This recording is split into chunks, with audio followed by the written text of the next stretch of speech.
Почитувани граѓани, денес го разгледуваме предлог законското решение за вештачење, кое што повторно со злоупотреба на европското знаменце истиот сака да се протурка на брза трака, иако тврдам дека нема потреба од вакво брзење, бидејќи законот за вештачење е основа за многу постапки кои што се одвиваат и во управните и во судските постапки и во сите други области каде што има потреба од вештачење.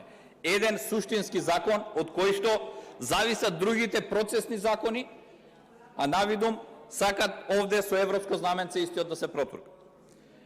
Иако во самото образложение се цитира дека се усогласуваат единствено 4 ставови во целото законско решение и дека се усогласува со регулатива на Европскиот парламент и на Советот од 23 јули 2014 година за електронска идентификација, доверливи услуги и електронски трансакции на внатрешниот пазар.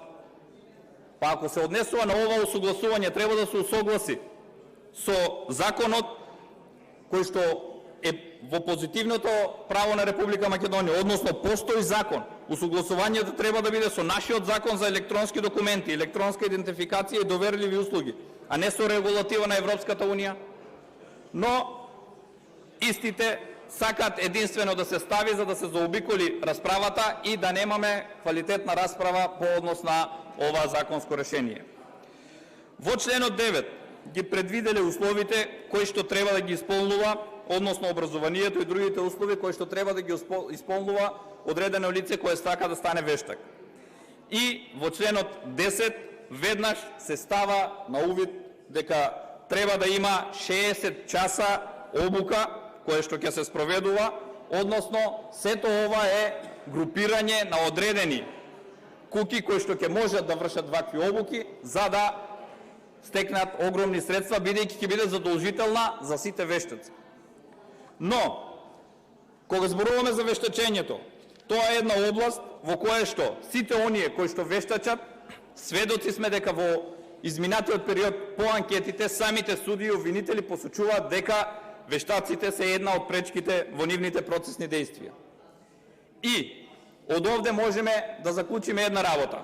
3 различни вештачења со драстично различни заклучоци и вештачења, без никаква одговорност за некого кого што дал толку драстични различни податоци, информации и вештачења за една иста фактичка и правна состојба. Тоа наведува дека со вакво постапување и ваков закон ќе имаме дополнителни проблеми во постапките и вештачењата ќе бидат давани од рака, бидејќи со ваквите предложени законски решенија, ќе ви цитирам, и начинот на кој што ќе се стекнуваат со лиценца ќе биде во најголем дел дискреционо право на министерот. Имено, во членот 16 вели испитот се полага пред испитна комисија. Во понатамошниот текст комисија која се состои од председател, 4 члена и нивни заменици кои ги назначува министерот за правда. Од редот на професорите, на акредитирани факултети во државата, суди, јавни обвинители, адвокати, како и вешти лица со најмалку 10 години работно искуство како вештак. Од овде секогаш зборуваме за намалување на дискрециони права на функционерите, односно на оние кои што ги водат институциите во извршната власт.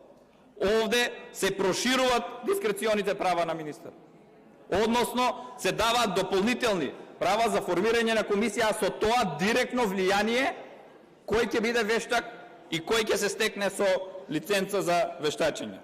Тоа е една од клучните забелешки на кои што мораме да обрнеме внимание и по нашите интервенции амандмански никој од парламентарното мнозинство не најде за сходно да ги прифати за да имаме отстранување на овие дискрециони права. Понатаму во членот 20 се вели стекнување со лиценца без полагање на испит. Без полагање на испит. Ова се лица на кои што ќе се стекнат со единствено поднесување само на барање и исполнување. Од ставот 1 вели лице кое има дипломирано, магистрирано и докторирано на науки од областа по која има поднесено барање за издавање на лиценца за вештачење, доставување на потребната документација од членот 9 во ставот 2 алинеја 1, 2 и 4. Од овде нема потреба од обука. Понатаму во ставот 12 член, лице кое е дипломирало и магистрирало од областа за која поднесува барање за лиценца, треба да има 5 години работно искуство во струката по поднесено барање, исто така да ги исполнува претходно наведените услови. Тоа значи, за оние кои што се стекнуваат со лиценца, покрај тоа, со членот 20, без полагање на испит, покрај тоа што не се задолжени да полагаат испит, не им се потребни ниту оние 60 часа обука. Иако со вакво стручно образование дополнително станува збор разликата помеѓу дипломиран или магистриран во одредена област, ќе биде разликата со тоа што истиот нема да има потреба да посетува вакви 60 часа и дополнително да полага на испит за вештак. Со тоа се дават повторно одврзани раце на сите оние на кои што сака министерот, бидејќи тој ќе биде единствениот филтер на кој што ќе се заснова сето ова постапување, односно на кого ќе се даде лиценца за вештачење, а со тоа се обременуваат постапките и судските и сите други постапки. Една од главите, односно во глава 5 се предвидува, вели, посебна постапка за стекнување со лиценца за вештачење. Посебна постапка, со која се заобиколуваат сите претходни дадени критериуми и услови. Имено се вели вака, во членот 45, лице кое не поседува, внимавајте, не поседува соодветно високо образование, а има стручни квалификации кои може да ги докаже со соодветна документација, општ поим кој како сака така ќе го толкува, и најмалку 5 години работно искуство во конкретната струка, може да поднесе барање за стекнување со лиценца за вештачење до комората. Сега, каде е овде заблудата? Комората формира комисија од самата комора која одлучува дали ова лице има право да полага испит. Односно, на комората на вештаци се дава овластување да таа одлучува дали одредено лице ќе може да полага.